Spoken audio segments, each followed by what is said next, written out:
మామూళ్ల మత్తులో జోగుతున్నారు కృష్ణా జిల్లా ఎక్సైజ్ శాఖ అధికారులు. బెల్ట్ షాపుల నిర్వహణపై ప్రశ్నిస్తే దాటవేత ధోరణి ప్రదర్శిస్తున్నారు. కొన్ని వైన్ షాపులకు రాజకీయ నాయకుల అండదండలు ఉండడంతో బెల్ట్ షాపులు నిర్వహిస్తున్నారని ఎక్సైజ్ శాఖ అధికారులే గుసగుసలాడుతున్నారు. మద్యం అమ్మకాలపై టార్గెట్లు విధించడంతో బెల్ట్ షాపులను పట్టించుకోవడం లేదనే విమర్శలు వినిపిస్తున్నాయి. పామిడిముక్కల మండలం ఓ వైన్ షాప్ నిబంధనలకు విరుద్ధంగా రన్ చేస్తున్నా పట్టించుకునేవారు కరువయ్యారు. అర్ధరాత్రి 1 గంట వరకు మద్యం అమ్మకాలు చేస్తున్నా ఎటువంటి చర్యలు తీసుకోవడం లేదు. జాతీయ రహదారుల పక్కన 220 మీటర్ల దూరంలో ఉండాలని ప్రభుత్వం నిబంధన విధించినా పట్టించుకోవడం లేదు.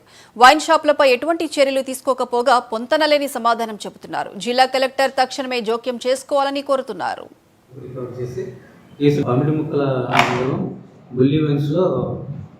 నైట్ పెద్దాడిన తర్వాత కూడా లిక్కర్ అమ్ముతున్నారని కంప్లైంట్ చేశారు. 12 వరకు అమ్ముతున్నారని చెప్తున్నారు.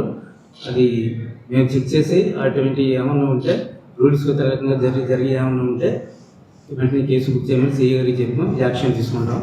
అలాగే రూల్స్ వ్యతిరేకంగా చేస్తే షాప్ మీద కూడా చర్యలు తీసుకుంటాం. అలాగే మచిలీపట్నం ఊళ్ళో కొన్ని చోట్ల అక్రమంగా బీచ్ దగ్గర బెల్ట్ షాప్ నడుస్తున్నాయని చెప్తున్నారు. వీరు చెప్పినవన్నీ నోట్ చేసుకున్నాం. వీటి మీద డిపార్ట్మెంట్ పరంగా చర్యలు తీసుకుని ఎవరైతే అమ్ముతున్నారో అటు వారి దగ్గర సరుకు రికవర్ చేసి కేసులు పెడతాం. హైవే దగ్గర ఉండగా నిబంధనలు ఉన్నాయి. అక్కడికి కొత్త మీద మీరు ఏమైనా జరుగుతుంటారు. అది చెక్ చేసామండి. గుల్లి వేసింది హైవే దగ్గర ఉందని చెప్పారు.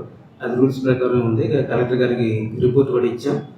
అది రూల్స్ ప్రకారం నిబంధనల ప్రకారం ఉంది కాబట్టి షాప్ కొనసాగుతుంది. అలా మేము ఒకసారి చెక్ చేసి మీకు ఇవ్వమంటారా? ఎంత డిస్టెన్స్ ఉండాలి ఇవ్వండి. మీరు డిస్టెన్స్ మీరు చెక్ చేసిన డిస్టెన్స్ ప్రకారం మళ్ళీ ఒకసారి మేము అక్కడ కొలతలు తీసి కరెక్ట్గా ఉందో లేదో చూసి దాని మీద చర్య తీసుకుంటాం.